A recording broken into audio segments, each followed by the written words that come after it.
share this out so people don't know that I'm on. Share this out so people don't know. Turn my own volume down first.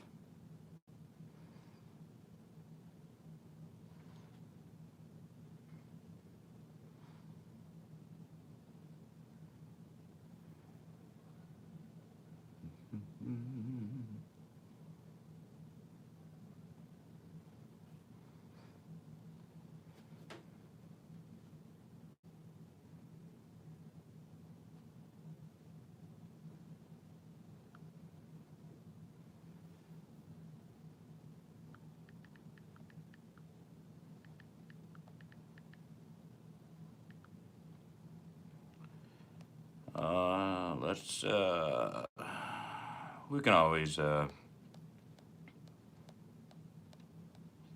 pass this along to our folks to watch later.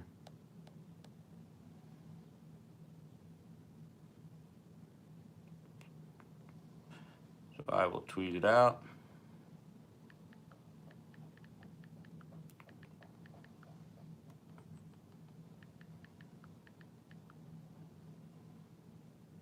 There we go.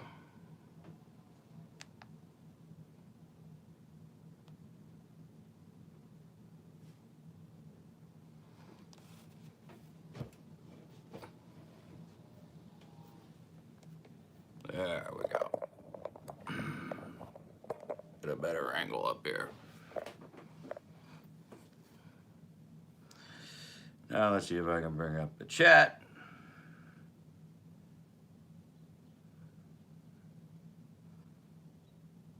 So that I can respond.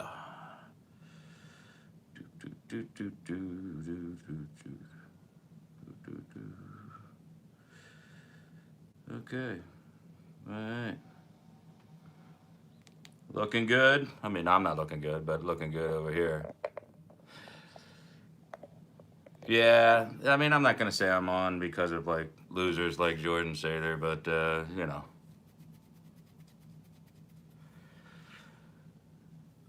But there are other things to talk about on 9/11 than just the hateful weenies out there that have 364 other days of the year. If they want to complain about government conspiracies and all this nonsense. All right, so.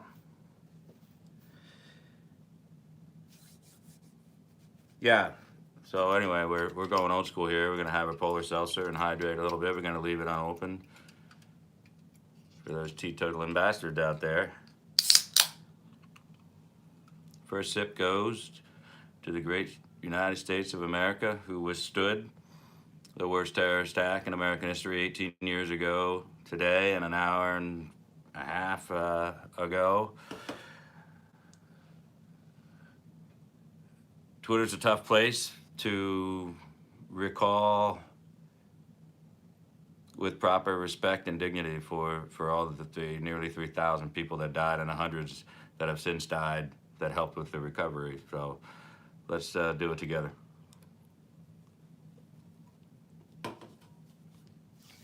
So what I didn't get a chance to talk about last night, what I want to talk about today is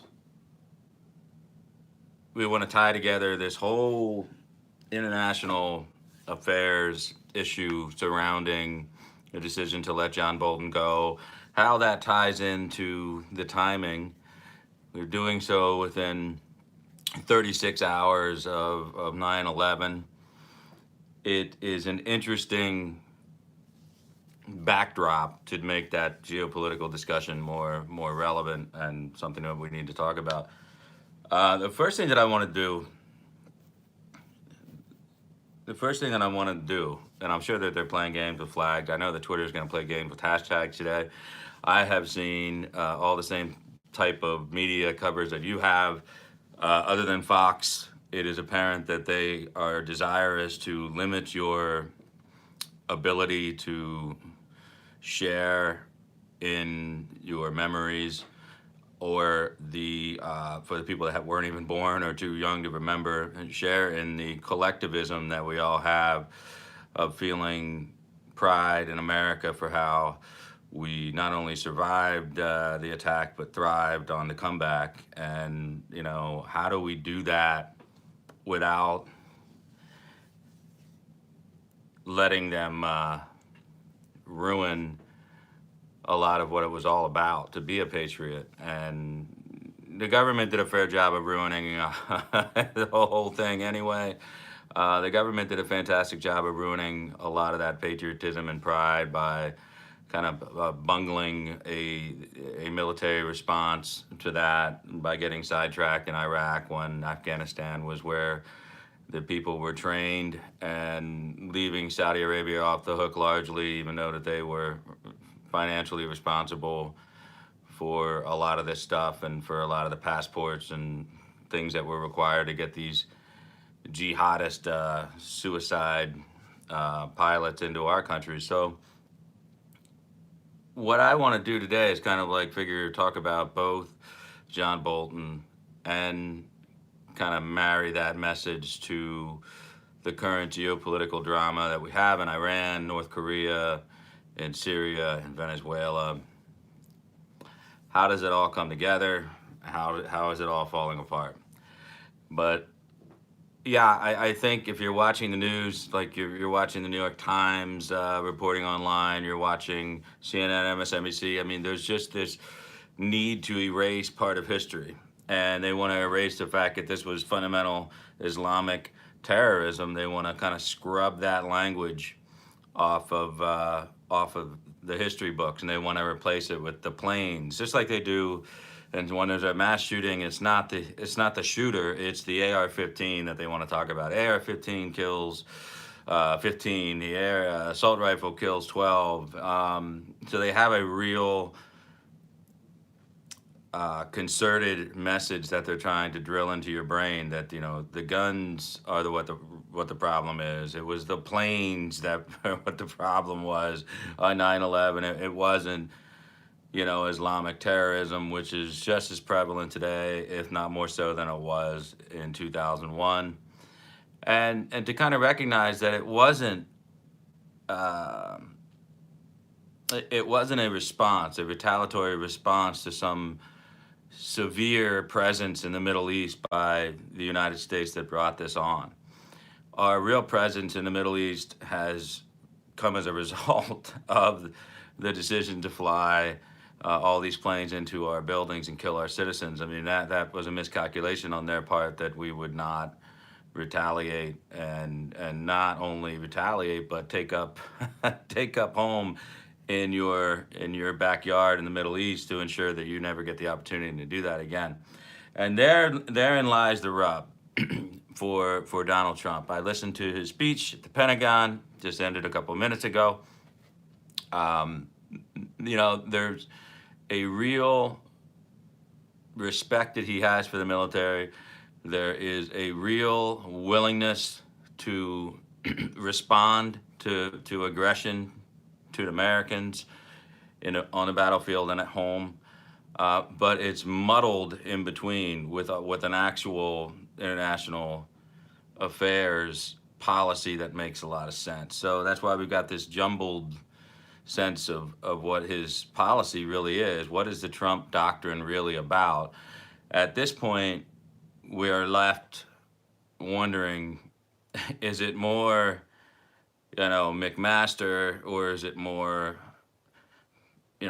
Bolton, or is it somewhere in between? And I think it's a somewhere in between that is what we need to find here. We need to find somebody that can fit this thing perfectly.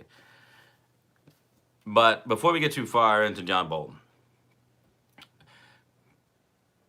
I feel very strongly that people believe, so it would seem that Adam believes the official 9/11 narrative mantra. That's very disappointing. Yeah, I mean, I'm very disappointed that you don't understand. Well, I'm very disappointed that there are a lot of quote-unquote Republicans or quote-unquote conservatives who really honestly believe that that there was some type of serial murder committed by the United States government in concert with maybe the Israeli government. We're talking about things like nanothermite being used on steel beams, and that this was clearly an implosion meant to bring down the buildings internally, and the jets were just, I guess, the salad dressing used to ignite all the other sources of already deposited explosives, which were carried into two of the most highly secure buildings in Manhattan. Somehow, hundreds and hundreds of pounds of explosives were strategically put on the steel beams throughout the structure, which allowed it to fall in a controlled demolition. Now, that has been studied, that has been thoroughly reported on, and that has been debunked time and time again. If you remember, Jesse Ventura, a little bit of a nut himself, decided to commission a university study on the effects of thermite on a steel beam, which was not even quite the size of what we were dealing with at the World Trade Center. There was a lot of sparks, a lot of smoke, a little bit of fire, and there was no real structural damage to the steel beam. So there's really, I mean, I really hate to even get in too deep to this stuff, but when you deal with a large segment of your own base that has this proclivity to just disbelieve everything that the government has said or is saying, you would have to also believe that Donald Trump is perpetuating this conspiracy and keeping it buried. Like, Donald Trump can declassify whatever the hell he wants. Donald Trump could commission a study and say, I want the government to study exactly what happened to these buildings in Tower 7. Well, let me tell you I'll tell you about Towers 1 and 2, and then I'll tell you a little bit about 7, okay? There weren't any damn planes on 9/11, not one. Yes, they were loaded with explosives for 2 months. No. Oh, God. You know, our government, trust me, I've worked for our government. It is so ridiculously inept. It is unbelievable that we function on a day-to-day basis with our government, particularly prior to 9/11. We can't carry out any operations, foreign or domestic, that tend to go very well. And there's another thing that Americans can't do very well, and that is keep a fucking secret. So, the fact that this conspiracy was managed to be carried out with Jordanian help, Saudi Arabian help, and they're also working with the Israelis, obviously, and the American government, and the Taliban in Afghanistan, all working together in this really sophisticated plot to bring down the World Trade Centers, and then that we would be forced to drag ourselves into a long and bloody war in the Middle East, which would feed the bloodlust of the military-industrial complex. I suppose that's what he's saying. Trump himself on 9/11. Pardon me for reading the truth or crap. The 1,500 plus, 1,500 plus. That's all been debunked. For every 500 people, structural engineers, or all these other theorists out there, they have all been debunked by 3 times that many in the academic field. So it's disgusting that I really have to talk about this. But the fact that they will come at you with things like, what about many engineers said to know where the buildings fell with fire? What about the ones more that say that it did? What about the more engineers who nearly universally agree that that's exactly what happened? So let's talk about jet fuel. Let's talk about implosions. Let's talk about controlled demolition versus an explosion, fire-fueled collapse of a building. So we know that the jets were loaded with fuel for a transatlantic flight. I mean, not transatlantic, but transcontinental. They're basically going across country. These flights are loaded with fuel. Not much of it was burned, obviously, getting from Boston to the New York towers. So obviously you're flying in at a very strategic floor level. The initial one being, I think, like between 90 and 100 floor, and then the second one like 74 through 84, something like that.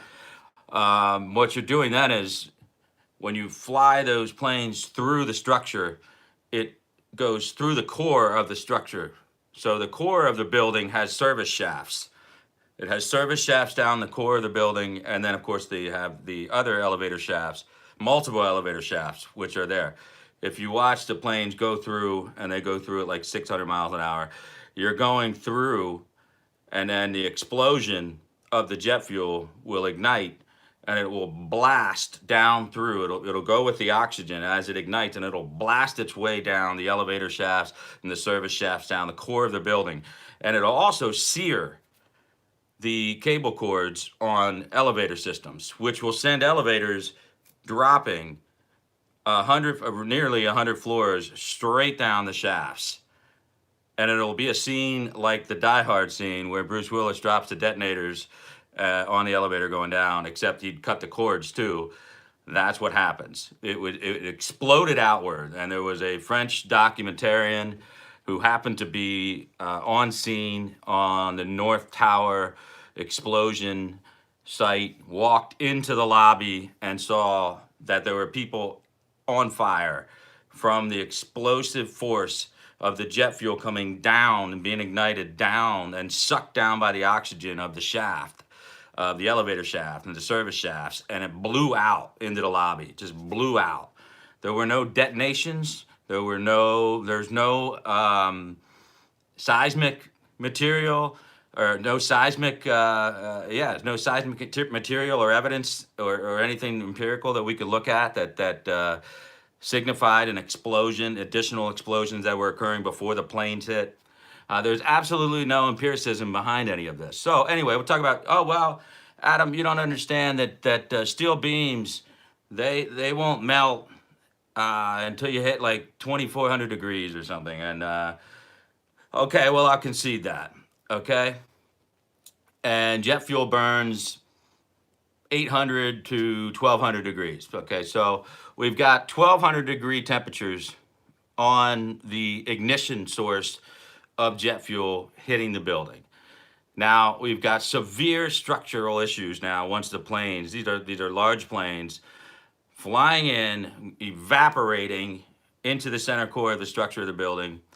And people may have questions all they want, and I'm answering your questions, Chris, but you're so locked into your truther that you're closed mind to everything. So listen to what I have to say, and if you don't agree, that's fine. I'm explaining to other people who may legitimately not know why there's so many people out there calling themselves 9/11 truthers. Well, I'm going to explain why. I will answer questions about Building 7 after I answer questions about the North and the South Tower. So, jet fuel will burn at about 1,000 degrees to 1,200 degrees. Not enough to melt the steel beams if the steel beams had been intact and still had their fire preventive cover that is sprayed on to insulate them from fire, which probably was severely compromised by the plane, which is nearly the width of the building, going through and structurally destroying a lot of it at a very top-heavy level. What happens is that not only does the jet fuel burn at 1,000 degrees, which is 50% of what it takes to weaken the steel beams that have not been somewhat compromised by the impact of the airliner hitting it. So what you've got is you've got more additional sources for the jet fuel to burn. So the jet fuel doesn't incinerate and just disappear. What it does, it ignites everything in the building that is flammable. And trust me, there was plenty of flammable shit on all these floors. So now what you've got is you've got this intense heat, you've got intense oxygen being sucked into the environment, because once you create those holes into the building, it is pulling oxygen in, and it is pulling oxygen in from the shafts upward, and it is feeding itself like a furnace. So now you've got this jet fuel that is exploded. The jet has exploded. The jet fuel is basically incinerating anything in its path, but it's also creating additional fires. So you've got additional fires feeding in desk, carpets, like everything, your rugs, your curtains, everything, your computers, everything is all now burning. It is now all burning, which is going to add an additional 3, 4, 500 degrees into the total fire. So now we've gone to up to 60 to 70% of the temperature required to melt or completely compromise steel beams. You do not need 200. You don't need to reach 2,200 degrees to compromise the steel beam. It will take it to about 50 to 60%. And once it's compromised, it'll attempt to expand.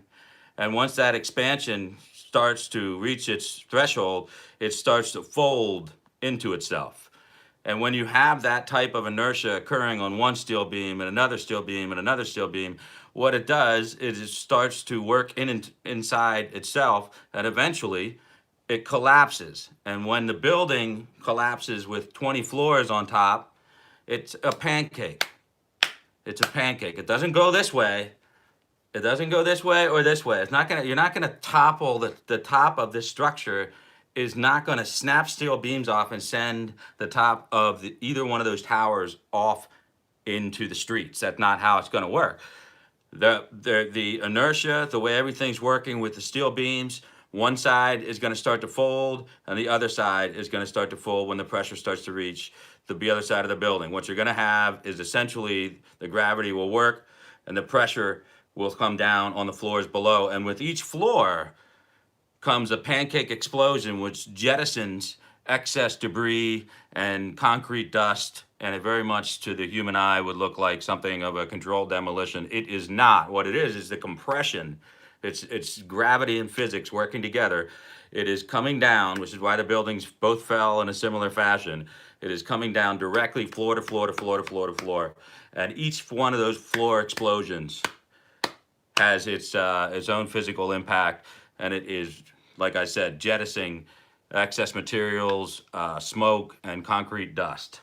So the theory that they have is that there were already explosives strategically placed on some of these steel beams that somehow snuck into the building. Somehow they snuck into the building and strategically placed explosives. Now, there are no traditional explosives that could be snuck into the building and that would be able to work in concert with the flights hitting them at that time. What they say now is now that thermite has been proven to be not, somebody says that they found thermite at the ground level of the explosion. Okay, thermite, you can check it out yourself on a Google search. Once the truthers and the so-called engineers within the truther movement found that thermite might have been discovered, they had no chain of custody. There was no direct causation link. There was it was just a conspiracy. Thermite was used. Okay, well, here's the problem. Thermite would not do what it needs to do to these steel beams. So they have a different theory, that the military has a specific type called nanothermite, which burns at a higher temperature. And so it must have been nanothermite that was used on this thing. So our own military ran covert operations to assist with bringing down the Twin Towers, which for the life of me, I can't quite understand how anyone would really believe that. You could not find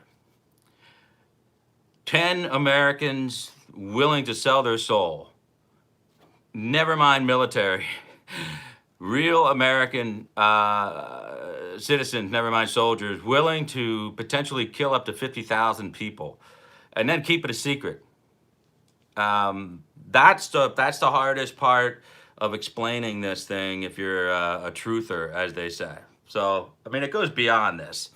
So, all these things have to happen in concert. The American government, the Israeli government, the Saudis, the Jordanians, the Taliban government, if you want to call it that, in Afghanistan, the United States government, we're all working in concert to get these planes to fly into the World Trade Centers at these strategic times and strategic floors. And also, we want to hit the Pentagon for some reason. So we want to hit the Pentagon too. So we managed to pull that off too, which is pretty crazy. And then we have so we've got the Flight 93. So how do you explain Flight 93 then? You know, you made all these plans, and maybe it was the Capitol, maybe it was the White House that was the last target. You've made all these plans, and yet Todd Beamer and a couple of guys with beer bellies decide to take a beverage cart into the cockpit, and no one on the flight had the ability to stop them. Okay, that doesn't really make any sense. But then I have people who tell me, which really offends me, that the Shanksville crash never happened, that it wasn't a plane, and that really boggles my mind. Where are all the people? And what was the explosion that I personally talked to rescue personnel that were there on the scene that'll never be the same in their lives again? When I was part of a team that was working for Governor Corbett that was helping to fund the holes that the federal government had for the memorial site for a national park service spot, I spoke to them. I was there on many occasions. Actually worked with the Department of Interior to get additional funds from our agency that I work for. The governor told us directly, do whatever you got to do. Very hard for me to tell anybody with a straight face that tells me that Flight 93 didn't exist and there was no Flight 93. I kind of have a tough time buying into that, and I'd be curious if a truther could tell me what happened with Flight 93. If they have an explanation about that makes sense, then I would love to hear it. Maybe some of my listeners would love to hear it as well, because it is kind of absurd, particularly talking about it today. I mean, I think the truthers using today as their Memorial Day to their own theory is pretty disgusting. I think we have 364 other days that we could do that. And, you know, today doing it, did 3,000 people die?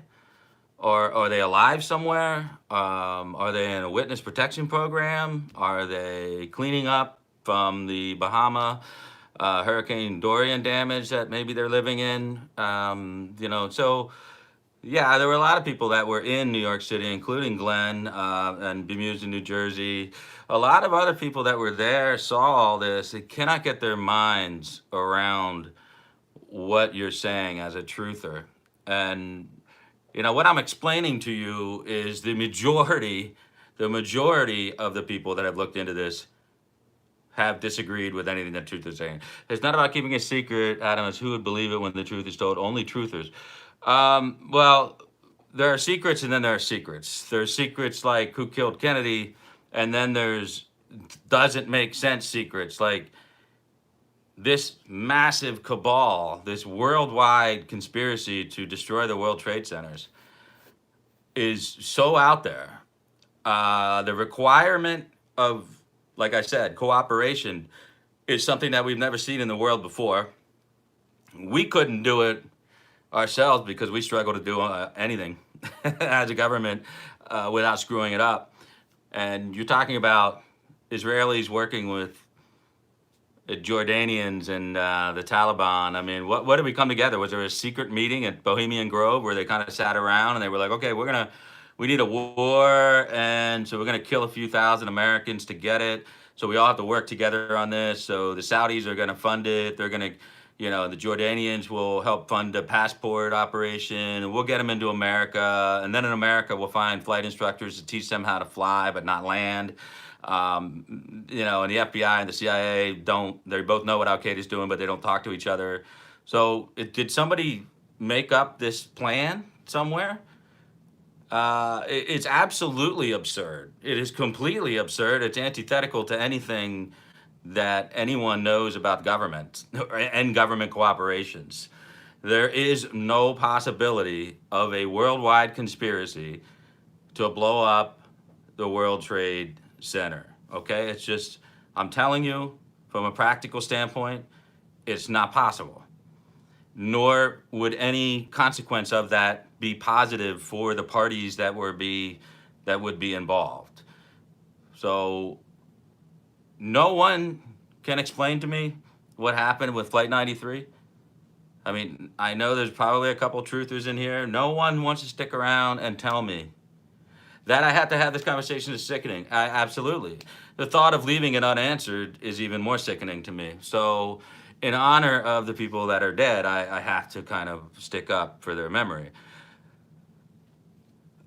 Yeah, I get it. We don't trust our government, but that has to change. Now there are conspiratorial things like, why were we forbidden? Why did the Obama administration cut off the legs of our ability for our citizens to sue the Saudi Arabian government for their involvement in 9/11? There are things that have gone on that I don't like, and there are things that have been covered up ostensibly in the name of national security. I don't know, but I think I've explained that the jet fuel fire temperature is going to compromise the steel beams within 30 minutes.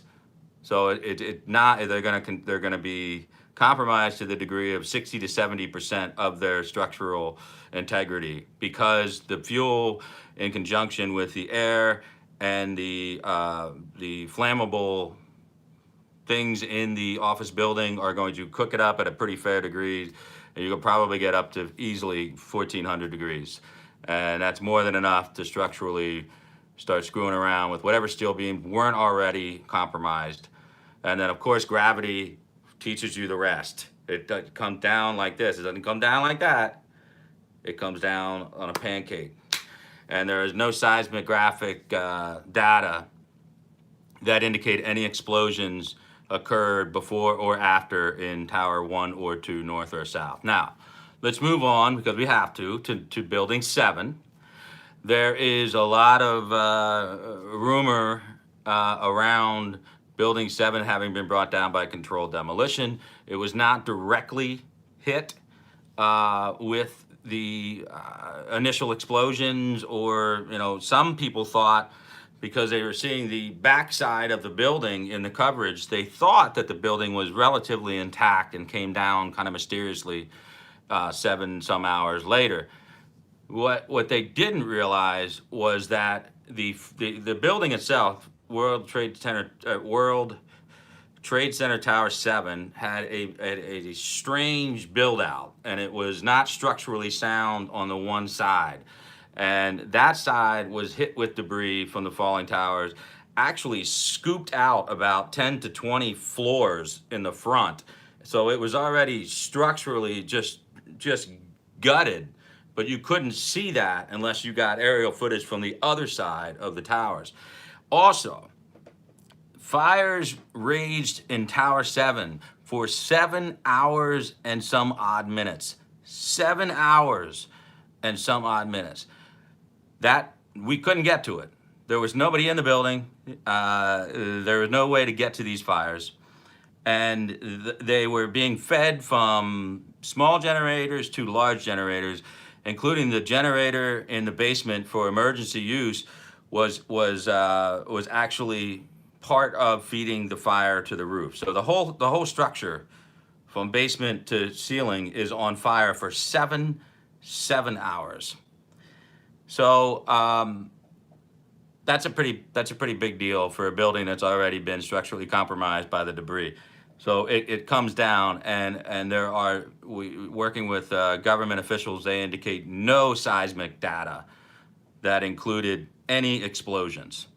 So there was no controlled demolition. It fell down the way that it was compromised. I can't tell you that there's more than 5% of anybody with an academic background that will tell you any differently. It's just, I'm sorry, that's the truth. That you want to believe that your government lies to you. I'm sure your government lies to you every day.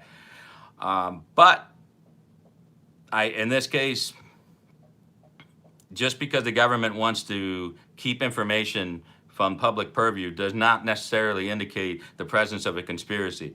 The government, in case you haven't noticed, in case you haven't been following Spygate and all the shit that's gone on since 2016, the government doesn't like to give up anything as far as information. If you are a Kennedy assassination aficionado, you know better than most that that whole commission, the Warren Commission, was designed to put a stranglehold on information, which leads to conspiracy theories for 50 years, 60 years down the road. It is not the best way to go about business, but the government doesn't care that you don't believe them.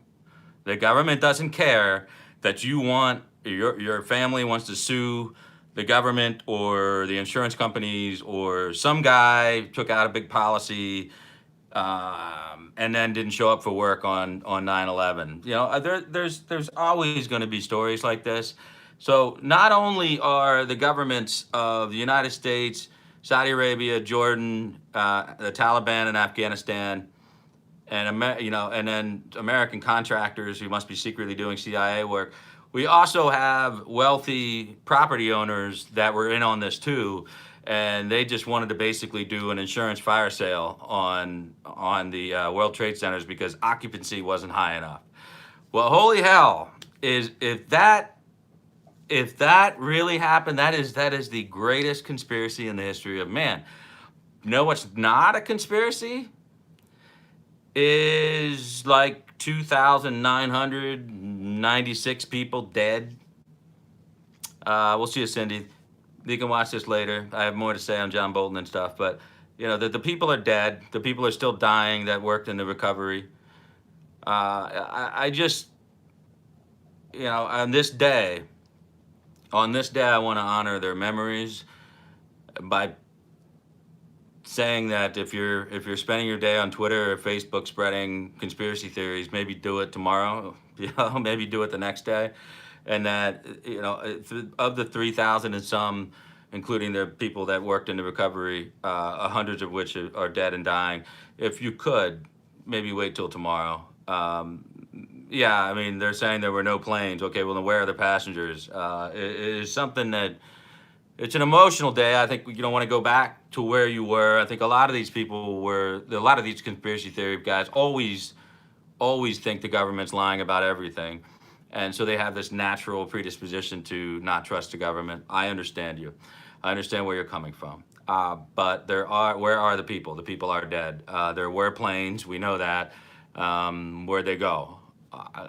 There were some pretty prominent people on a couple of those planes I don't think would disappear off the face of the earth, including former Solicitor General Ted Olson's wife, who was on the plane to hit the Pentagon. So I keep hearing all of these things, and it's very upsetting because it didn't just impact the 3,000 people that died and their families. It impacted a lot more of their families and friends around them and the survivors. So we all who were old enough to grasp what was occurring remember the horror of not knowing what was next. And that's the thing that gets glossed over too, is, when you're startled with this reality of 2 planes hitting the tower, getting these press reports that there are up to 10 more planes and nobody knows what the target is.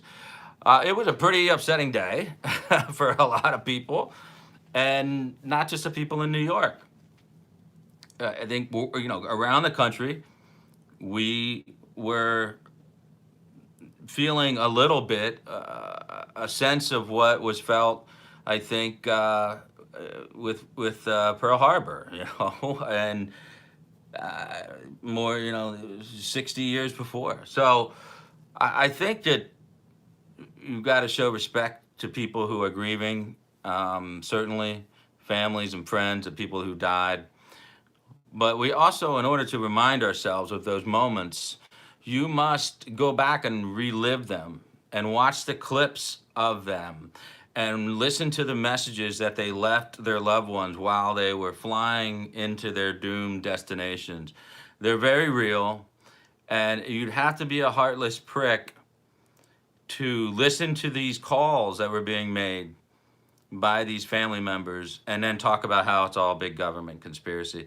You'd have to be a heartless prick to listen to the sheer panic in the voice of the air traffic controllers and their supervisors and the military commanders in charge of the flight responses, and listen to the fear and the unknown in their voices. You will hear the reality of the situation. And it was grave, and it was powerful, and it was deep and profound for everybody that was involved. So it was something that is still, it's tattooed on us. And so maybe some people deal with that PTSD of the moment by denying that it really happened, or that our own government did this to us. They must take some small measure and comfort from that. But I have no psychologically stable opinion as to how that can happen. It was and is, hopefully will remain, the worst terror attack in the history of our country. It completely changed the way we handle security. It has probably resulted in the redistribution of, I don't know, 10 to 20 trillion dollars in reappropriated, reprogrammed, or just flat out new programs from the government. It has changed everything from the way we get into our state work buildings, federal work buildings, get on a plane, rent a car. It has really changed fundamentally America at a base level. And I don't want to forget that feeling, even though it was an unpleasant feeling.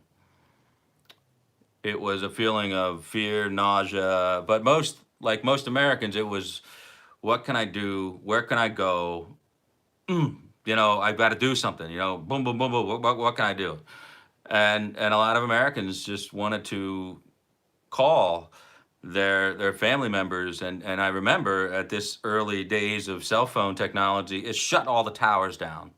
For some of you that are too young to remember this, everybody got on their phones at once and called everybody. They called their wife, they called their brother, their sister, their mother. It didn't matter if they were in California. It didn't matter if they were in New York. They picked up the phone and they called. And it shut the whole cell phone system down. It was down, and that added to the fear. My God, they've cut the communication lines. I mean, it was like a Red Dawn scene for about an hour. If you're old enough to remember that, I know they did a reboot. I didn't really like it, but it was like a Red Dawn moment for us. We didn't know if parachutes of like Russians or Cubans or somebody were going to come flying out of the sky. So it was a really heart-wrenching, fear-inducing moment. And at that point, I was done with my political economics at Bloomsburg. So I was at LVC to get my poli-sci, and I was continuing my education. So instead of paying the tuition, I was working as a campus police officer. And so at that point in time, I was working 7 p.m. to 3 a.m. And so I was mostly living right off campus with my girlfriend at the time. But for some reason at that point in time, I was at my parents' house, and my mother and I was sleeping. I still had my room, and I was sleeping, and my mother just came busting into the room saying, something like, we're at war, something like, a hell of a way to wake up in the morning. I just went to bed at like 4.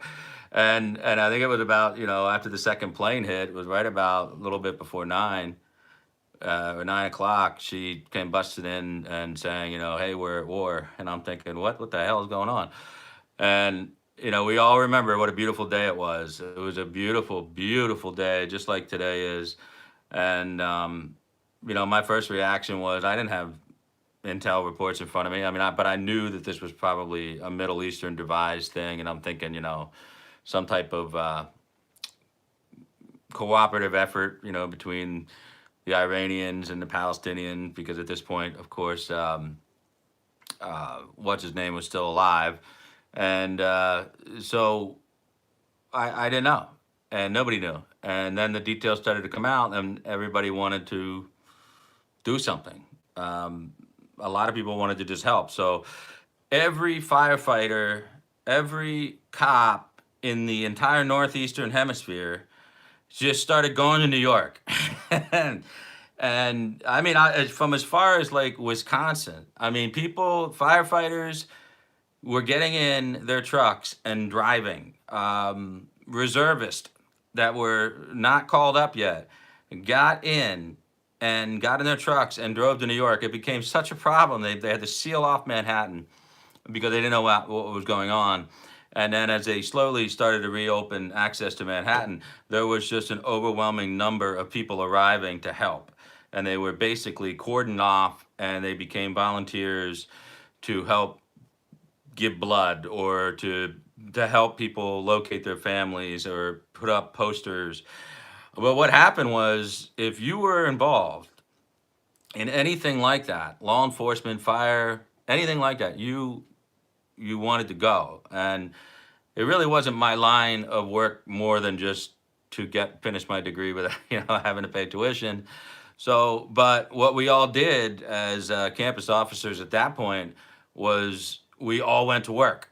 Everybody, didn't matter if you were off that day, what shift you were on. Everybody went to work. We had like 17 officers on a small campus because we didn't know what was going on, and we knew that we were close, and we knew that the plane had hit about 2.5 hours west of us in Shanksville. We at least we had that sense of I know what to do. You go to work, right? Strap your stuff on and go to work. You're in a uniform. You're keeping everybody calm, and that helps you do everything. That's why all the cops and all the firemen jumped in and went as far as they could get to Manhattan. Never forget that. Internally,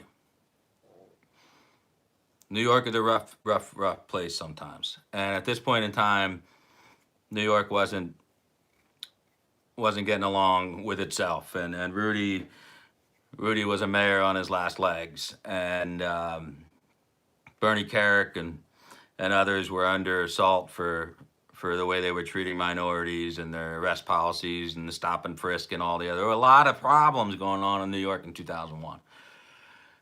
But when that attack commenced, it was an unbelievable human response that to this day should never be dishonored with the content of disillusionment and conspiracy with the United States government. I think it's just dumping cold water on that moment, which should warm your heart to know that there are people in New York that just took care of each other. And Rudy recently on Fox made an appearance to talk about it, and he talked about how he was speaking with some survivors that made it out of an elevator from one of the buildings, and the elevators were packed. They would pack 30, 35, 40 people in there if they could jam them in there and get them out, get them down. And he told the story about how one elderly gentleman kept sending people ahead of him, and they kept trying to get him in an elevator, and he just kept sending people in. He's like, I've lived my life. Anyone younger than him, he would just push them into the elevator. And he said, I lived my life. He never made it out.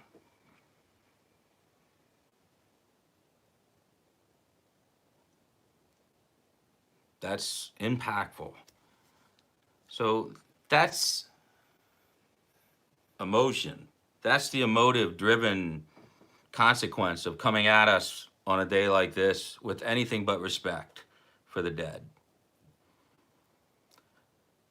Another little known fact is when we were in Afghanistan for the initial response to the attacks, they dropped leaflets from helicopters and gunships in the two predominant languages spoken, and those leaflets essentially said, "We are here to avenge our dead," and that's what we did. And I had heard from some that we would even I don't even know how you could hear it, but the gunships would blast audio of saying we're here to avenge our murdered citizens, and then they would literally destroy them with gunships, just blow up entire villages. I mean, what the you talk about shock and awe. What we did when we went into Afghanistan initially after this was some of the most fierce mental warfare that we've exhibited probably in our nation's history. I mean, we went psychological warfare on them, and we basically demoralized them and frightened them and overwhelmed them because they just did not think that we would respond in that fashion. But we did, and we did it in a way that was very personal. It was a very personal thing. And then it ends up being what it always is when you end up in Afghanistan. It turns into a quagmire, and we all, try to figure out the best way to get out. Trump is struggling with how to get out of Afghanistan. Trump made a promise to put an end to the endless wars.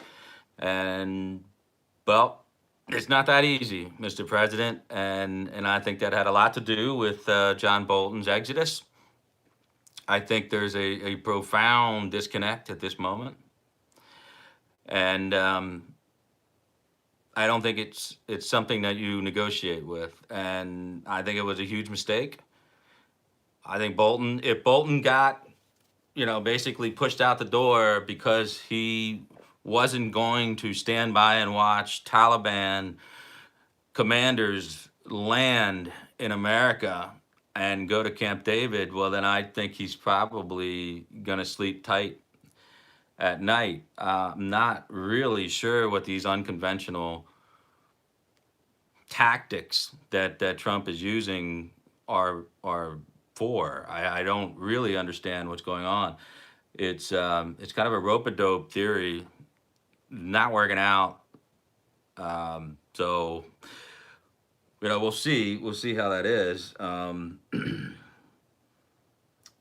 You don't know that. I don't know what. What don't I know? I'm sure there's a lot I don't know, but I certainly know that there was a massive disagreement between Bolton and the president on the Taliban issue. That's not me guessing. That's already been reported. So I think it's a shame that things went that way. But I think Bolton is mostly right on how to deal with these regimes like North Korea and Iran. I think it once again Tulsi Gabbard. I mean, not Tulsi Gabbard. Tucker Carlson. Yeah, I keep calling Tucker Carlson Tulsi Gabbard for some reason. I don't know why. But Tucker Carlson, well, we could just call him Tulsi Carlson. That the only reason why he was let go. Yeah, I do. I pretty much do, because that's everything that's been reported. Venezuela didn't go well. Great. North Korea's not going well. Great. That's Pompeo's business. He didn't like what we were doing in Iran. Okay. Bolton was pushed out for the disagreement with Trump over bringing the Taliban. So that's what it is. So deal with it. So Tulsi Gabbard, I mean Tucker Carlson, is praising this move that John Bolton is basically aligned with the left, which is kind of funny because John Bolton came up through the ranks as a staffer and protege of Senator Jesse Helms. So, wow, he really crossed the arc of conservatism to the left in a strange fashion, because this guy is probably one of the most diehard, dyed-in-the-wool conservatives that you're going to find. I mean, clearly self-described Goldwater conservative. A lot of people define him as a neocon, but like I said last night, that's a neocon definition that was devised back in 2002 and 3 in response to the Afghanistan and Iraq deployments. What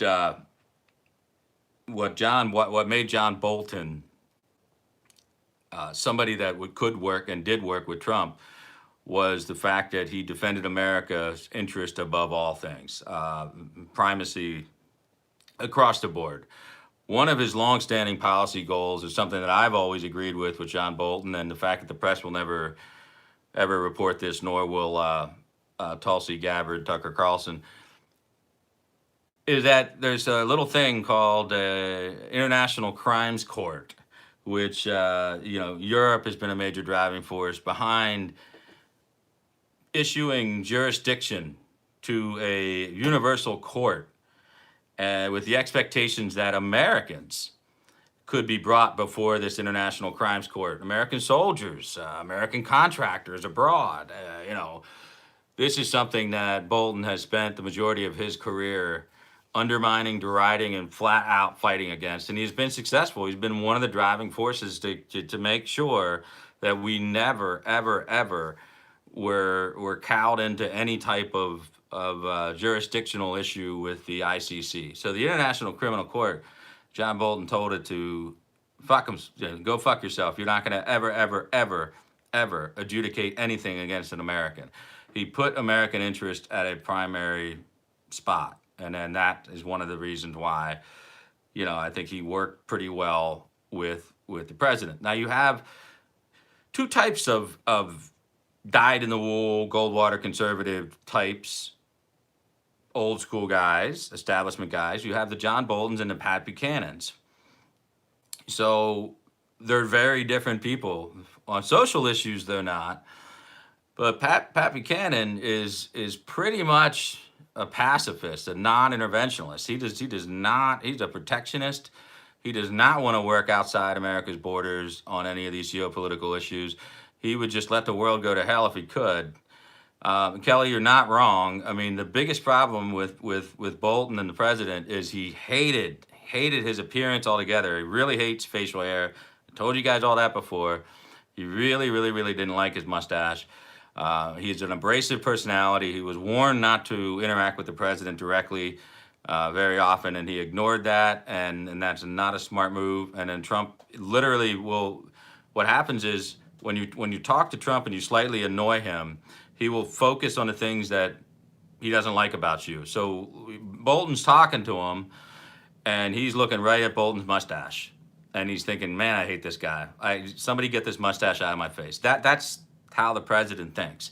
So he also busted on McMaster. Every time McMaster would walk around the White House in a suit, it was off the rack and it was boxy and it looked ridiculous, and the president would mock him every time he left the room, saying he should stick with his military uniform because he looks like an idiot in that cheap suit. It's just the president. Love him, like him, hate him, whatever. I mean, his personality is such that he becomes very easily distracted with topical things and appearance things. And frankly, Bolton, it's a miracle he got hired with that mustache, which is he has an unruly professorial look about him, and he's abrasive, and he's very tough. They call him the kiss up, kick down type of government executive, which means, I think you can figure out what it means. Kiss up and then kick down. So he's pretty hard on subordinates and things like that. Trump just had no patience for him. And Trump has this idea that we're going to come to an agreement with Iran, and that's going to make Europe happy, and that Iran is going to stop spinning centrifuges, and they're going to allow all these spot inspections everywhere we want to go. But we can lift the sanctions and lower the price of oil even more. It's just, that's not the way it's going to work. And I think at this point, the Iranians have pushed us into a corner where they're going to see it as a positive sign for them that John Bolton is gone. I mean, Bolton, as I reported last night, has not even held a National Security Council meeting in a matter of months.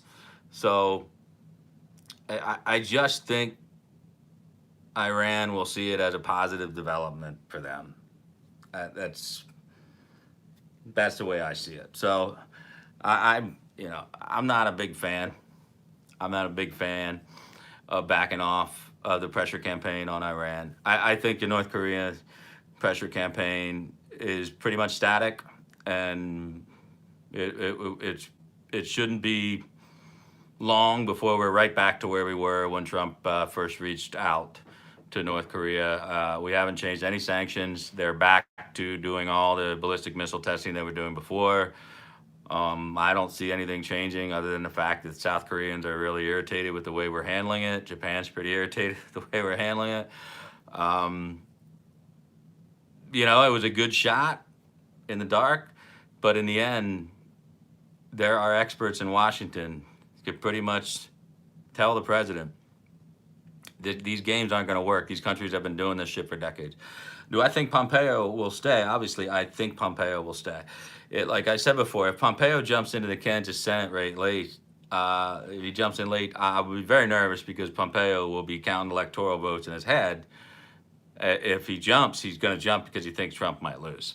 So as long as Pompeo stays in, then he is taking a qualified guess that Trump will be reelected. So the future of the Republican Party in 2024, all the jockeying behind the scenes, this Pence-Haley war that's going on, that's all about 2024. It's not about, oh, we're going to drop Pence off the ticket. Like, no. What's that going to help? Why would you pull Haley on and drop Pence besides pissing off a bunch of evangelical Christians? I mean, that's not going to bring in the suburban women vote because you bring Nikki Haley from South Carolina on the ticket.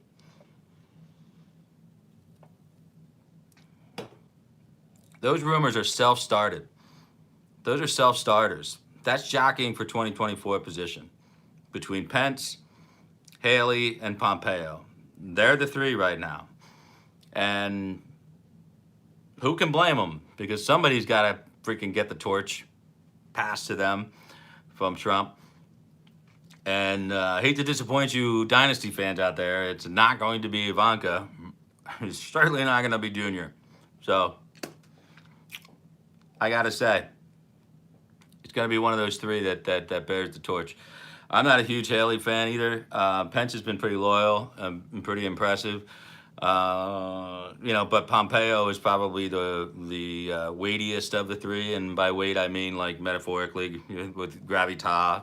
But he's obviously the fattest one out of them all too. So, but anyway, I really do think Pompeo has pretty good head on his shoulders, counterbalancing some of Trump's worst instincts, and but I also think it needs to push back harder because right now our diplomacy, which once made sense, is now unraveling again. So it's got to become stabilized because in order to put the ground firmly under Boris Johnson's feet so he can do what he has to do with Brexit, we need to have a better situation with all of our geopolitical demands. We can't be making these drastic changes where people don't know what kind of deal they can make with America that's going to be upheld. So make no mistake about that. I think we need some stability. And I don't want to wear, I know people have got opinions on Haley and, all this other stuff, but it doesn't really matter. She's not coming on the ticket. Don't have to worry about it. That's a 2024 thing. Let Haley get out there and campaign as hard as she can for the president, and we don't have to worry about saying that we don't like her or some damn shit like that. So, not important, again. The reason why I wanted to talk about Bolton and 9/11 on 9/11 is because the biggest albatross besides that mustache of his around his neck is his involvement with the Iraqi weapons of mass destruction bullshit. And he was there and he was part of it. That was his job as an undersecretary. And he's kind of a dick too. Sheree, you're right. But he really pushed. He was a driving force of pushing Colin Powell into finally relenting and releasing a memo about the yellow cake enriched uranium from Nigeria that Saddam Hussein wanted. And I think it was a bad idea. Everything that happened, Mueller lied before Congress. I believe Bolton has been dishonest about that. He's done a lot of good things, putting America first, but he's got some blood on his hands, American soldiers, blood on his hands for Iraq. And I don't think the president ever forgot that. And I think a lot of people who don't like John Bolton have not forgotten that either. So I'm not crying in my seltzer water that John Bolton was dismissed. I will cry in my seltzer water if this implies a softening stance against the Iranians. I think that would be an historic mistake.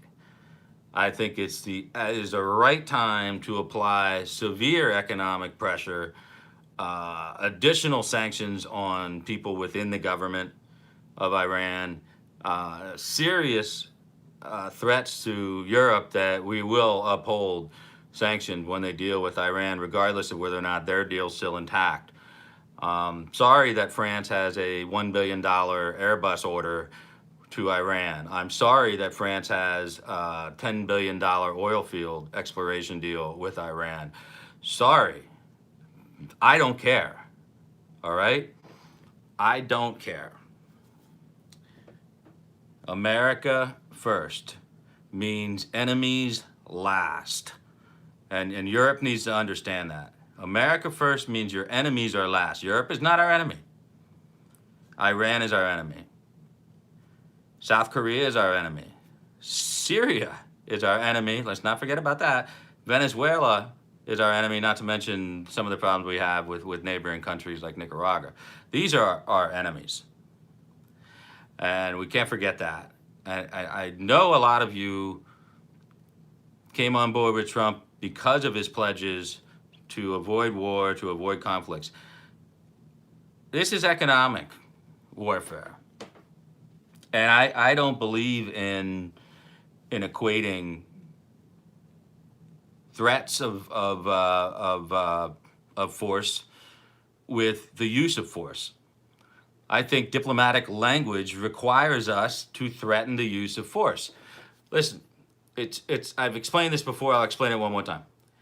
It doesn't matter what your economic expanse and value is as a country if you do not have the military value and expanse to protect that fortune. You're only as rich as your military allows you to protect your resources. That's been the case since the early days of colonialism. What happened in every major empire is they stretch out too far and it starts to collapse in and of itself, and it just breaks up, and there's power struggles, and then it's piecemeal republics, and then everything goes to hell. So you have to have military control over your assets to protect your assets, to call in your debts, or force others to forgive your debts. I mean, if you have the military, you can do all those things. So that's why it's not a waste. The Democrats call our investments in the military essentially a waste of money that should go to social programs. No, that's how you fail. That's how you become what Great Britain is now. I mean, you just become this self-sufficient, barely functioning economy that protects its own commodities and isn't really interested in importing anything. And that really limits your growth. And the sad state of their Navy, which was once the greatest the world had ever known, it can now barely get a rescue ship to the Bahamas and can barely get a warship to guard their tankers in the Strait against Iran. So I have a high degree of confidence in Boris Johnson. I would like to give him all the backing we possibly can. I would like a trade deal to start to percolate with, screw this multilateral bullshit. I want a unilateral trade deal with the UK, and I want it to be sexy enough that they feel they will have a buffer of some type of scab getting ripped off if the EU does not consent to some principal agreement when they leave in October. So anyway, I don't want to get too far off track here. Bolton out the door on 9/11. I mean, there's symmetry, there's symbology going on here. The president is making a point, and I think it's a shift. I think it's a shift in the way he's going to move forward on some of these negotiations. That's my personal opinion, and I'm not quite sure where it's going.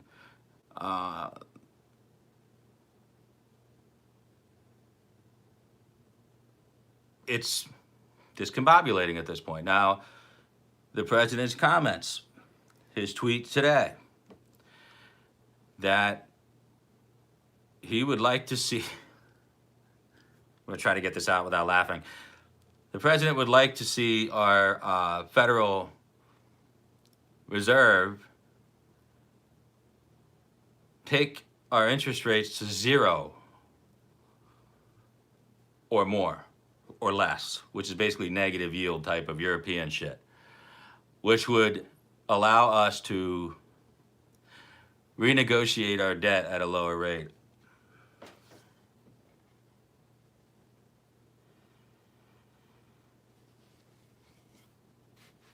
I think I just did exactly what Larry Kudlow probably did when he read that tweet.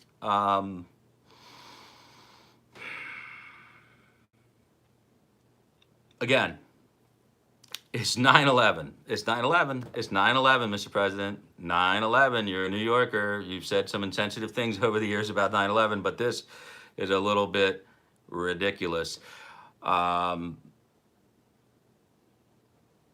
I could explain to you on a multi-tiered system of why that would be a historically bad idea to do, but I don't think I need to go into all that with you. Let's just say that if I had somebody on here who was an expert and economist, they would probably agree with me that that would be a boldly unnecessary move for the Fed to take, and it would probably throw the entire world economy into quite the tizzy, and it really wouldn't have the effect that he desires. So you're going to get your quarter point. You're going to get your quarter point. Your BPS 2.5. That's going to bump up the Dow a little bit.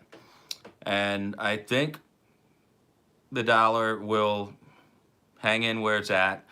We're not going to win any trade wars with where the dollar's at. It's a little too strong. I understand that. But we've got a fairly strong economy. The Chinese don't, but the Chinese don't have elections. We do. There's a lot of moving parts involved in this thing. A lot. I could do 3 hours on this stuff if I had to. I'm not going to, not today, because it's 9/11.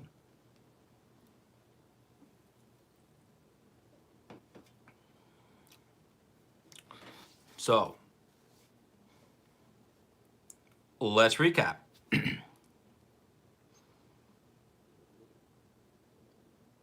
3,000 dead Americans 18 years ago today. Hundreds more have died since who worked on the recovery sites. I think we owe them all moments of silence throughout the day, in whatever form you want to do that in, prayer, meditation, and otherwise. It is, again, it's profound. You need to allow yourself a few minutes today to just think about it. And think about the ramifications to everything that's changed in our lives since then. It is criminally ignored by the mainstream media. It has been year after year after year since it happened. They are attempting to shovel dirt over it. They're attempting to take away what we withstood because it doesn't fit their narrative. And I think that when the president deviates off the message today with tweet after tweet over things that don't fall into the domain of paying respects, he should be going from the Pentagon straight to Shanksville. I don't know if he is. I don't think he is, but I think somebody else is speaking in Shanksville. But I think that's what you couldn't even go to New York because they wouldn't want him there. I mean, I know we're a divided country. I realize that we're a very, very divided country. I have no, reservations saying that. I think you just, it is emotional. You're right. And some people can get a little bit They can relive that a little bit too much. In my case, we all have personal memories of this, and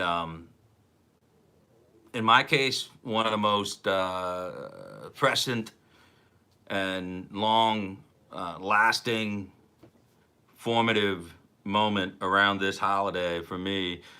And it is a holiday. I mean, not all holidays are happy ones, but this is something that is marked, and we will celebrate it each in our own way. And I remember that night. A day of remembrance is probably a better word than a holiday, but you get what I'm saying. Observance. That night, I remember I worked basically an 18-hour shift after all this stuff went down. But at night, what I did is I was checking the far fields where the other side of the road of the campus where we had athletic fields, just stopped, got out, and it was a beautiful night, a beautiful night. And I looked up, and the profundity came crashing home when I saw not a single plane. I mean, and I thought to myself, I've talked about this before, but nothing. Crystal clear sky. You can almost pick up the satellites in orbit, and there was nothing, not a blinking light, nothing, I mean, and I'm thinking to myself, how long have we been flying commercial planes in this country? I probably will never see it like that again. And we started some limited flights, over the next 2 days. But that evening, everything was grounded. Everything was grounded that evening, and unless you saw a military plane, which maybe there were some, but it wasn't going on at that point. We flew some out of Walnut Grove to respond to what was going on earlier that day. But yeah, it was a real moment, solemn silence, and I just thought, I may not see this again in my entire life, but it also hit me. The reason for it is somebody hit us so hard, we are not flying anywhere. And that was also profound. And that was when it hit me that there would be changes that I couldn't even conceive of at the time. And then shortly thereafter, our governor at the time, Governor Ridge, was asked to join the cabinet of the Bush administration under the newly formed Department of Homeland Security, which he did. And then you saw the conception of things like TSA and these joint task force between all the other agencies. And it has changed everything. And like I said, it has redistributed trillions of American dollars towards security. And we've done a good job keeping America relatively safe. We still have soft targets. We still have a lot of people that want to come in here and do bad things. And we still have a big gaping hole in the South where if they want to come up through, they can get here. And I have no doubt that they're working on something. I have no doubt. But they know now that if they do something and they do it on American soil, regardless the size or the damage or whatever, that the return fire will be significant in the form of all but tactical nuclear warfare being deployed at whatever target in the Middle East that needs to be destroyed. So, I mean, I don't know that that's worth it to them to come into Times Square and, blow somebody up, kill 20 people, derail a train, something like that. I mean, the impact to them in reciprocity would be so profound that they wouldn't be able to recover, because the angst of the Americans at this act of cowardice and terror against us in 2001 is very much still alive, and is very much still alive in this president. We will take the moral high ground. You will not take moral high ground from us. We will drop Moabs after Moab, just level everything we have to do. If you want to hide in Tora Bora again, well, we will actually, honestly, level the valley. We'll make the mountains into a valley. I mean, we have We have the ordinance. We will do it, and there'll be nothing left of you. And the world may not approve, and we won't give a shit, and Trump won't give a shit. So the last thing they're gonna do is do that. Yeah, I saw that feisty. I put it up there. I put it up there with his name, even though Twitter probably doesn't like that. Um, I'm surprised they reported his name.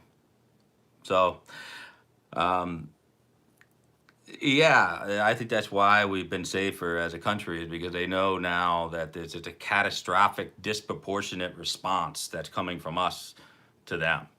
And they also see that it brings unification, where they prefer us to be a divided country as we are right now. So now we are so divided that we've decided that we will attack each other on the basis of conspiracy theories that will not die. I mean, even though Q is dead and Q will never return and Q is always bullshit, and we know who it is, a couple of people, and we take great pleasure in being at the forefront of doing that. It just has moved on to different forms, different iterations of stupidity and conspiracy, and not one of which withstands scrutiny, or certainly academic scrutiny.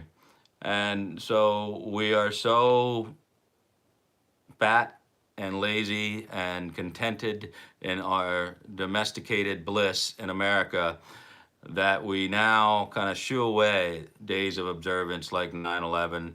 And in place of that observance with silence and prayer, we're now putting in conspiracy theories and distrust of our government, which is exactly what our enemies want. It's exactly what our enemies want, and including our own personal political adversaries want that. They want the Trump base to go knocking heads at each other.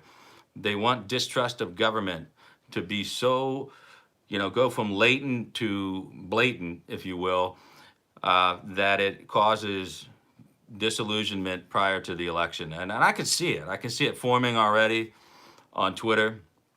I can see these conservative blue checks that all of a sudden are coming at us from a little bit of a different direction than where they were a year or two ago to grow their audiences up. They were, praising everything that Trump's doing. Now all of a sudden they're, well, we should concede that universal background checks are common sense and red flag laws make sense.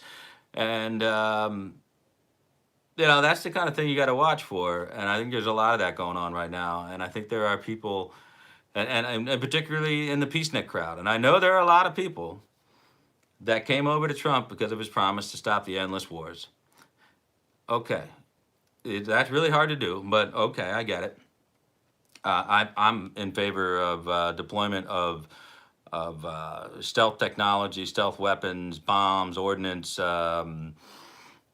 drones. I don't want anything but the most highly trained special forces on the ground in minimum numbers to effectively put that ordnance where it needs to land.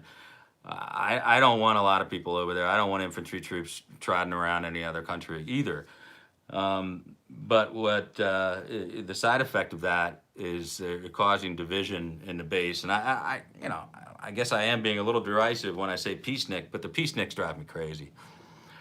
The peaceniks who have like this, it seems like their love affair with Trump is fleeting. And they could just as easily end up on the Yang Gang rather, or the Tulsi train. And I think you gotta see that developing, and not let yourself be kind of pulled astray. It's not a healthy outlook. Pacifism is for those who can't protect themselves. Pacifism is for those who cannot withstand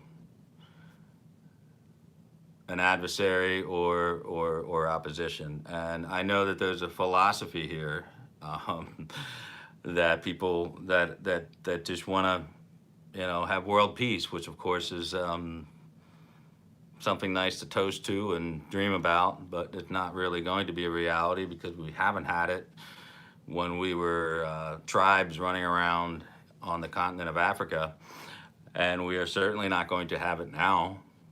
And like I said, the threat of force is not the use of force. They are not bound and tethered together. But if you do not have the capability to use the force, and if you do not articulate that to your enemies that you're willing to use that, then you are diplomatically not speaking a language of deterrence. So there'll be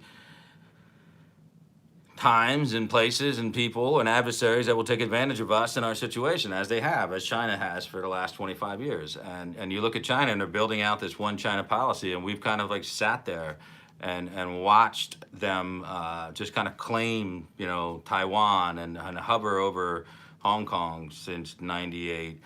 And yeah, definitely peace through strength. And I talked a little bit about Nixon's 71 and 72 negotiations with the North Vietnamese, which was, you know, peace with honor.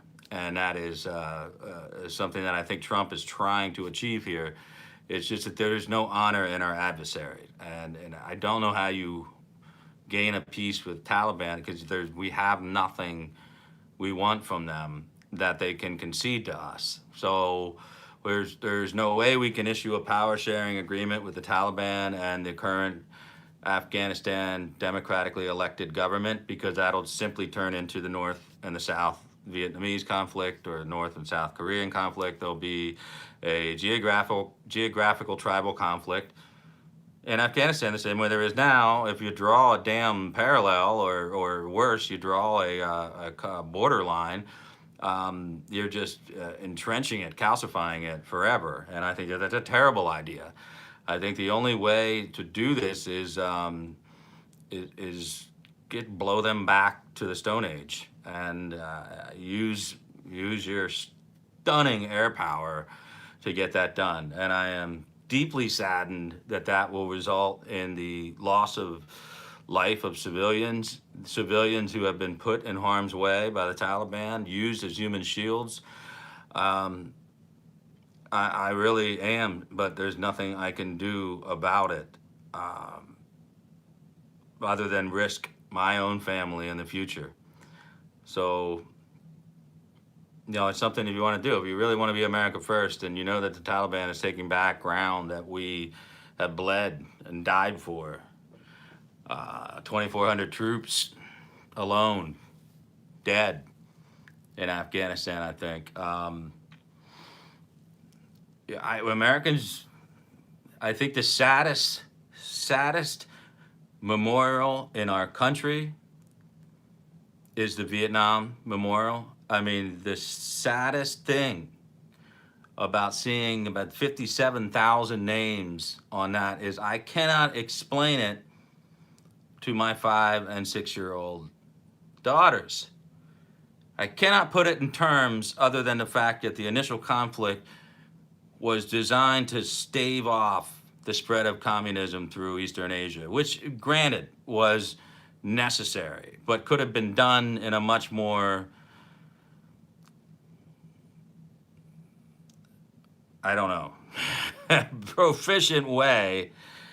And it was done with that terrible McNamara-esque graduated incrementalism, which was just a disaster under LBJ and could not be arrested in time with Nixon. So it's something that I take very personally, and I want this president, to understand how difficult it's going to be to end the conflict in Afghanistan. I mean, there are certain things we can do. I want a base in Iraq. I just want a base.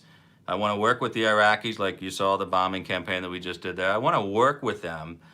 I don't want to lose the foothold. I don't want to let the Iranians just come in there. A strategic base that in Iraq, I absolutely don't want to give that up. And some Americans might say, well, I don't want to, I mean, you're putting soldiers at risk. Yeah, we're putting soldiers at risk because they want to be there to protect the ground that their brothers and sisters died for, that their brethren died for. They don't want to give that up, and stop speaking for soldiers. I don't like when peaceniks are out there and talking about, we don't want to lose another soldier, you know, we don't want the soldiers going anywhere. Listen, soldiers this day and age know exactly what they're signing up for, including reservists. They want to serve their country. They will go where they're told to go. And I am really offended because I'm never having served. I'm just offended. I would never speak for a soldier. I just never would. And I think it's ridiculous that people try to do that stuff. If you are a soldier or were a soldier, you have every right to express your opinion the way you want to, and no one should say shit to you. That's my opinion. You wear the gun, you go to the field, you follow your orders, you serve your country, nobody can give you shit. Nobody should ever be able to say a fucking word to you. You have your own opinion, you fought for it. The freedom for your opinion to be issued is yours and yours alone. I won't even have a rejoinder for you on any of these issues if you did serve your country.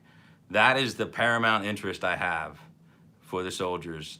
And that is what I think Trump is trying to get through to the military. But at the same time, don't,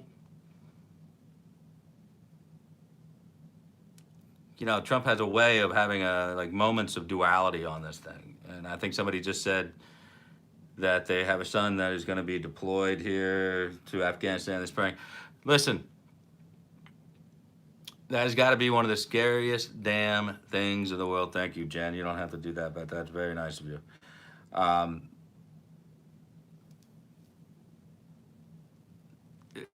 It's got to be the scariest thing in the world. I mean, hell, it's your kid. So,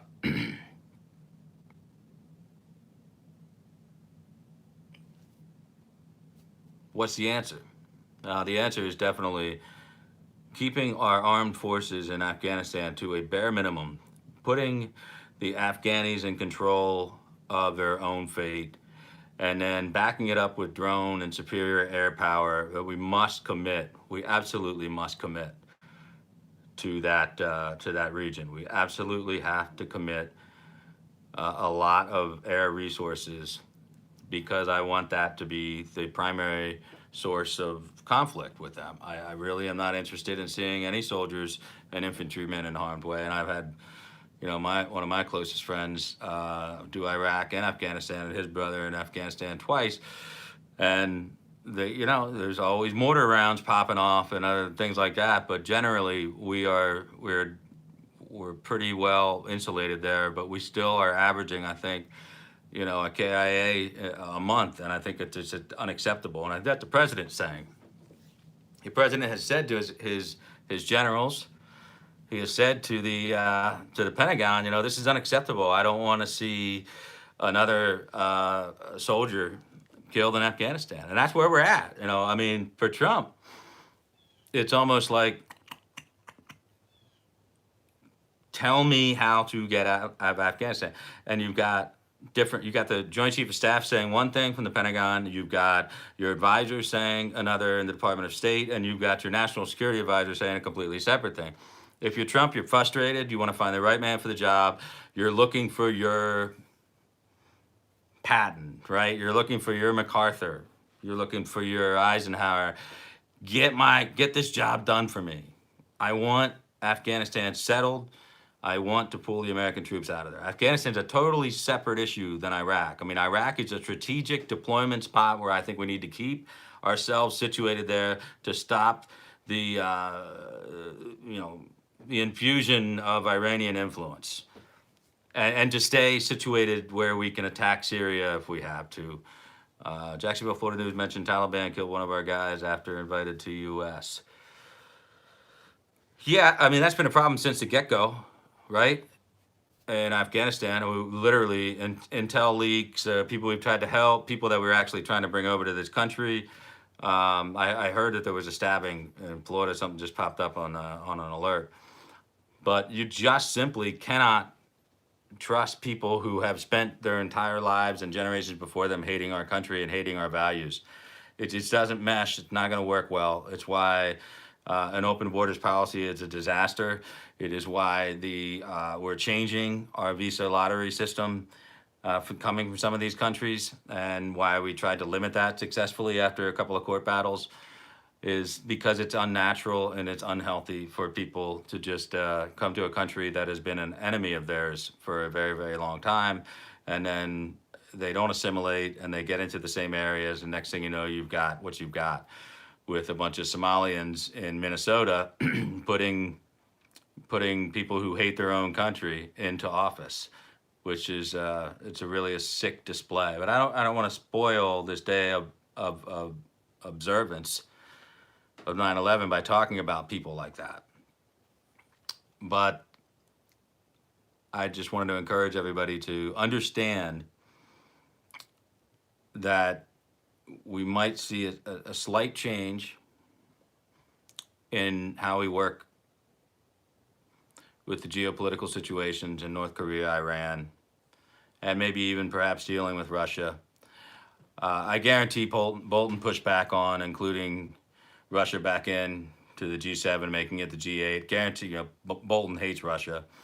There are a lot of reasons why Bolton went out, but I think that again, like I said last night, the straw that broke the camel's back was indeed, pushing back or perhaps even leaking a little bit of the Taliban deal, and which truly I thought was disgusting, truly a disgusting sentiment that the Department of State or the president or anybody in the administration would dare bring the Taliban in or announce that around 9/11 would be an absolute affront to the people that died on that day and their families who survive every day bearing those scars.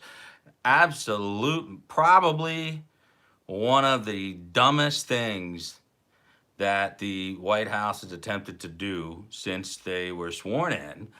I've always said, as much as I agree with Donald Trump on many, many things, a great majority of things, probably 9 out of 10 things, this is one I don't. I mean, I don't see how any red-blooded American could agree that this was a good idea. It was a bad idea all the way through and through. Not on American soil, not without circumstances or preconditions. And I think, tweeting out what he did at the Fed today on 9/11, tweeting out about going to zero interest or lower is just, I can't even, in pure terms of economics, I can't even get it out. Just a very bad idea, a very bad idea, and that's why the White House is insulated from influencing the Federal Reserve. The board governors will make that decision, and it'll be announced and explained by Jay Powell. But from all indicators, I believe that there's a pretty good chance we're going to get our 0.25, and that's going to be a little sugar boost to the economy. It's going to help make up some of the market loss that we are struggling with China. I see some movement with China that I didn't see before, that they actually follow through with some of these market export or import on their end from us, purchases, particularly from ag states. Maybe we'll get some headway on this. I'm a little concerned that George Soros is praising Donald Trump about some portions of his negotiations with China.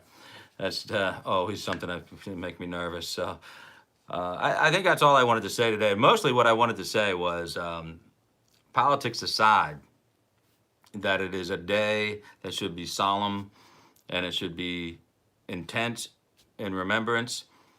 And I think if you're not prone to anxiety or reliving the stress of that day, that you should expose yourself a little bit to the severity of the emotional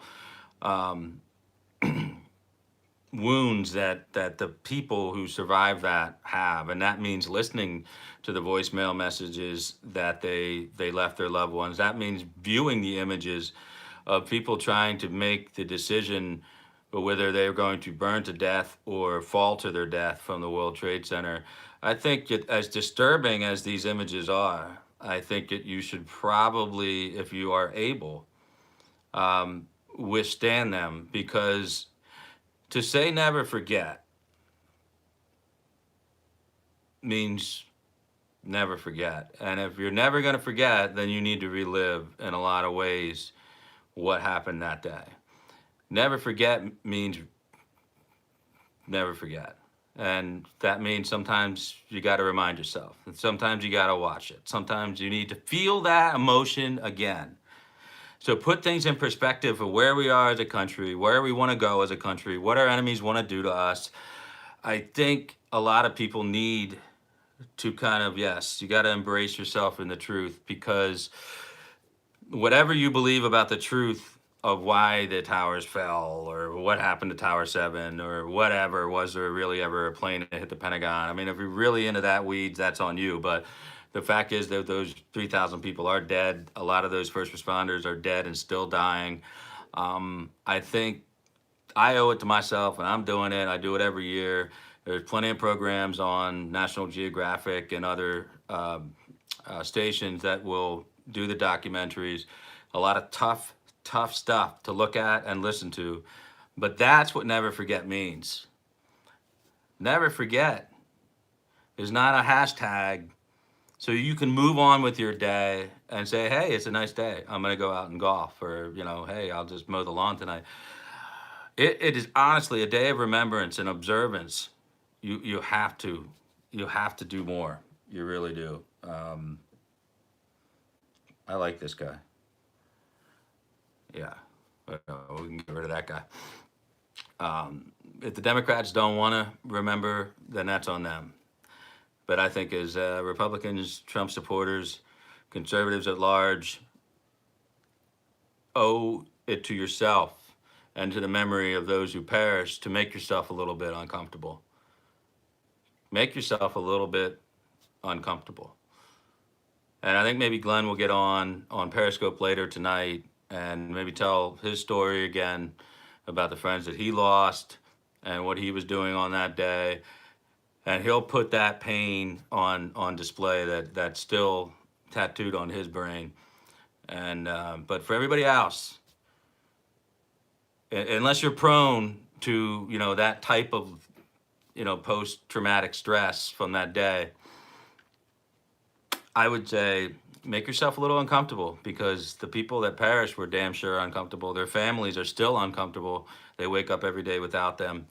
And it's right to make you angry, and it's right to make you, let's just say, question a few things.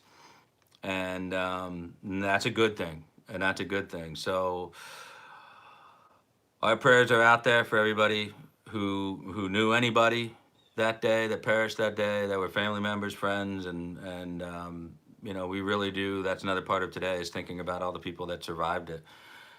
And New York is back. It's strong. It's very poorly run, but